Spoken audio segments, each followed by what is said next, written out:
আমাদের দেশের জাতীয় নির্বাচন কবে হবে? এটা নিয়ে আলোচনা, সমালোচনা এবং বিতর্ক তুঙ্গে। রাজনৈতিক দলগুলো যত দ্রুত নির্বাচন চাচ্ছে, বর্তমান অন্তর্বর্তীকালীন সরকার এবং তাদের কর্তা ব্যক্তিরা এই নির্বাচন নিয়ে নানা রকম ইঞ্জিনিয়ারিং কলাকৌশল তারা করে যাচ্ছে। এবং এসবের ফলে কেবলই মাত্র ধোঁয়াশা তৈরি হচ্ছে। অন্তর্বর্তীকালীন সরকারের সঙ্গে রাজনৈতিক দলগুলোর দূরত্ব তৈরি হচ্ছে। আবার রাজনৈতিক দলগুলোর মধ্যে ৩ টি গ্রুপ এখানে তৈরি হয়ে গেছে। আওয়ামী লীগের নেতৃত্বে একটি গ্রুপ। তারা দূরে বসে তালি বাজাচ্ছে। সরকারের কর্তা ব্যক্তিদের সঙ্গে তাদের যে যোগাযোগ রয়েছে, এখানেও তারা ত্রিমাত্রিক খেলা খেলার চেষ্টা করছে। নিজেদের একান্ত অনুগত যারা লোকজন রয়েছে, তাদের মাধ্যমে নানা রকম স্যাবোটাজ, তাদের মাধ্যমে সরকারি কাজকর্মে ঢিলেঢালা ভাব, তাদের মাধ্যমে অন্তর্বর্তীকালীন সরকারকে অসহযোগিতা। এইগুলো একটি কাজ। দ্বিতীয় কাজ হলো যারা সরকারের কর্তৃপক্ষ রয়েছে, গোয়েন্দা সংস্থা রয়েছে, আওয়ামী লীগের মধ্যে একটা বিকল্প আওয়ামী লীগ তৈরি করার জন্য যে চেষ্টা করে যাচ্ছে, সেখানে আওয়ামী লীগের লোকজন যেহেতু ঝানু কূটনীতিবিদ এবং তারা জানে এগুলো সফল হবে না, এই কারণে তারা সরকারকে সহযোগিতার প্রলোভন দেখিয়ে বিকল্প আওয়ামী লীগ তৈরি করার জন্য সরকারকে যে ভিন্ন পথে ডাইভার্ট করছে, এই ডাইভার্ট করার ক্ষেত্রে সরকার বিপদগ্রস্ত হয়ে পড়েছে অনেকটা 111-এর সময়।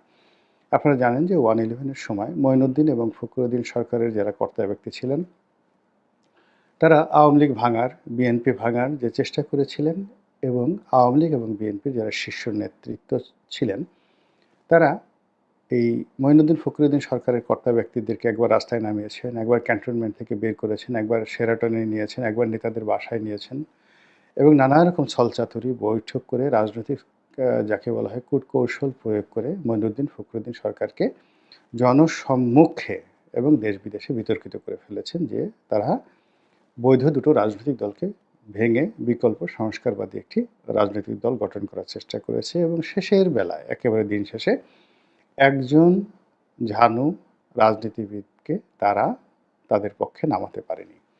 তো অতীতের মতো এখন অবাক করা ব্যাপার হলো, আগে যেভাবে রাজনৈতিক দলগুলো সংস্কার করার কথা বলা হচ্ছিল মঈনুদ্দিন ফখরুদ্দিনের জামানাতে, এই সময়টিতে যেটি হচ্ছে পুরো রাজনৈতিক সিস্টেমের সঙ্গে সঙ্গে সংবিধান, আইনকানুন, তারপর আরও অনেক কিছু এখানে পরিবর্তন করার, সংস্কার করার জন্য চেষ্টা চালাচ্ছে এবং এটি গত ৬-৭ মাসের মধ্যে এতটা অজনপ্রিয় হয়ে পড়েছে যে সংস্কারের নাম শুনলে মানুষ গালাগাল করছে এবং সংস্কার রীতিমতো একটি গালিতে পরিণত হয়ে গেছে।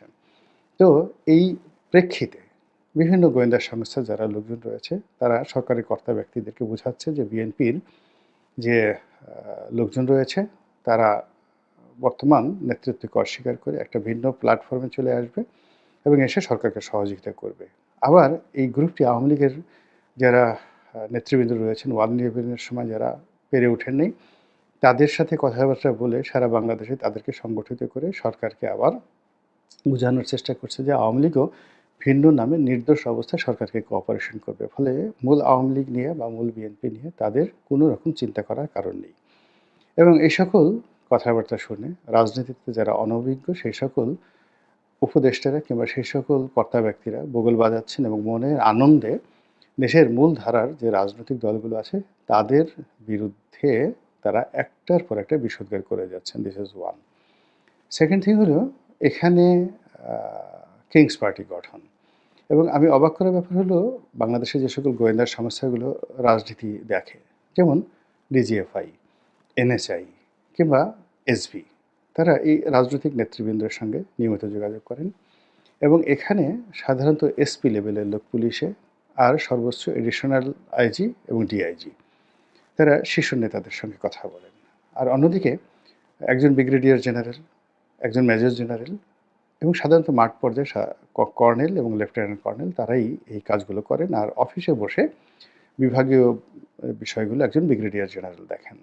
এনএসআইয়ের ক্ষেত্রে ডিআইজি লেভেলের কর্মকর্তারা অফিসে বসেন আর মাঠ লেভেলের যারা কর্মকর্তা তারা কমান্ডে যারা আছেন তারা এসপি লেভেলের কর্মকর্তারা এখানে কর্মকাণ্ড করেন। এখন আপনি চিন্তা করুন যে আমাদের দেশের একজন সংসদ সদস্য, একজন মন্ত্রী যারা দেশ চালিয়ে এসেছেন, তাদের মতো লোকের উপর প্রভাব বিস্তার করে তাদের মনের কথা রিড করে তাদেরকে নেতৃত্ব দিয়ে ডক্টর মোহাম্মদ ইউনূসের পকেটের মধ্যে বা মঈনুদ্দিন ফখরুদ্দিনের পকেটের মধ্যে ঢুকিয়ে দেওয়ার যে ক্যারিশম্যাটিক যোগ্যতা দরকার, এটি এই লেভেলের কর্মকর্তা তো দূরের কথা। স্বয়ং সেনাবাহিনী প্রধান, পুলিশ প্রধান কিংবা ধরুন নৌবাহিনী প্রধান তাদের পক্ষেও সম্ভব নয়। এর কারণ হলো রাজনৈতিক অঙ্গনে যারা কাজ করেন তারা সবাই খুব গভীর জলের মাছ। দেখে আপনার মনে হবে এরা কিছুই বুঝে না, লেখাপড়া বুঝে না, মুখ থেকে গন্ধ আসতেছে, দাঁত ময়লা, তারপর পোশাক আশাকের কোনো যাকে বলা হয় কেতাদুরস্ত ভাব নেই।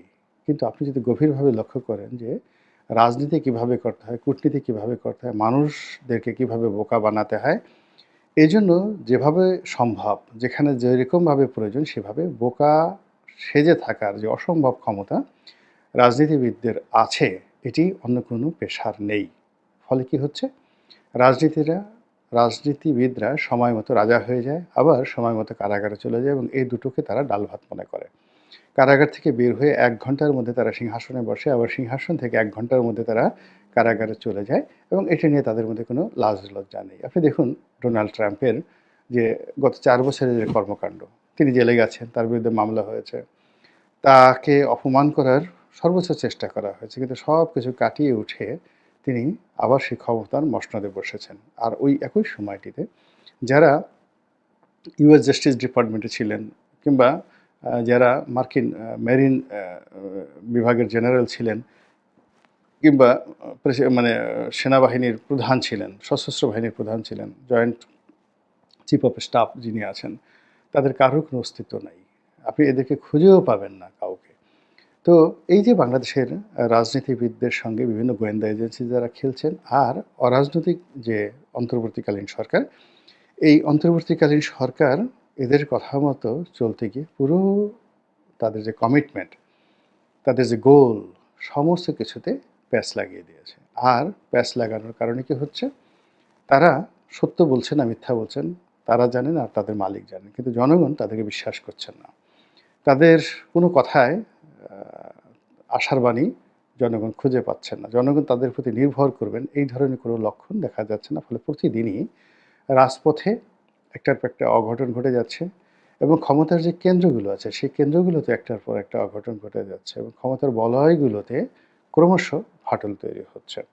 তো এই অবস্থায় যখন ডক্টর মোহাম্মদ ইউনূস এবং তার যারা লোকজন রয়েছেন দুটো অপশন দেন যে ডিসেম্বর ২০২৫ এর মধ্যে একটা নির্বাচন হতে পারে যদি সীমিত আকারে সংস্কার হয়, আর যদি বৃহত্তর পরিসরে সংস্কার আপনারা আশা করেন তাহলে ২০২৬ সনের যে মাঝামাঝি সময় জুন জুলাই এই সময়টাতে নির্বাচন হতে পারে।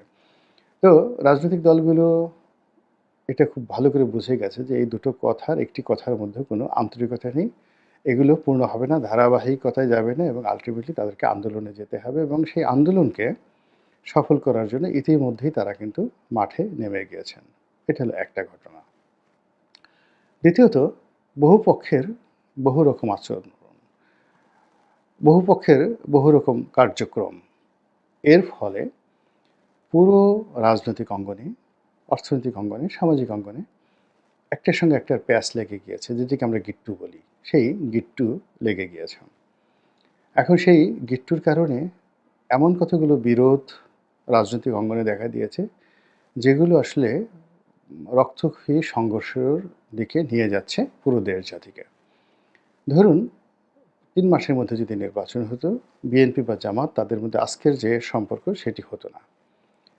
এরপর আ দ্বিতীয় যে ঘটনা সেটি হলো বিএনপির মধ্যে তাদের জনপ্রিয়তার কারণে, সংখ্যাধিক্যের কারণে যে বিশ্বাস, যে আস্থা তৈরি হয়েছিল, সেই বিশ্বাস এবং আস্থার কারণে তারা যে যার অবস্থান থেকে প্রতিটি নির্বাচনী এলাকা কেন্দ্রিক তারা একটি সিন্ডিকেট গড়ে তুলেছে এবং এই সিন্ডিকেটের মধ্যে যারা মন্দ লোক, বাজে লোক, তারা সেখানে চাঁদাবাজি, রাহাজানি থেকে শুরু করে যত মন্দ কাজ আছে করার চেষ্টা করছে এবং নিয়ন্ত্রণবিহীনভাবে। থানা, পুলিশ প্রশাসন সেখানে তাদের টিকিট স্পর্শ করতে পারছে না। যারা দলের কেন্দ্রীয় নেতৃত্বে রয়েছেন তাদের কেউ কেউ কঠোর হয়ে কোনো কমিটি বাদ করার চেষ্টা করেছেন, তাতে ঘোড়ার ডিম বা অশ্বডিম্ব প্রসব ছাড়া কোনো পরিবেশ পরিস্থিতির উন্নতি হয়নি। বরং যাকে বাদ দেওয়া হয়েছে বা যে কমিটি বাতিল করা হয়েছে সে আরও মনের আনন্দে দ্বিগুণ শক্তি নিয়ে কাজ করেছে।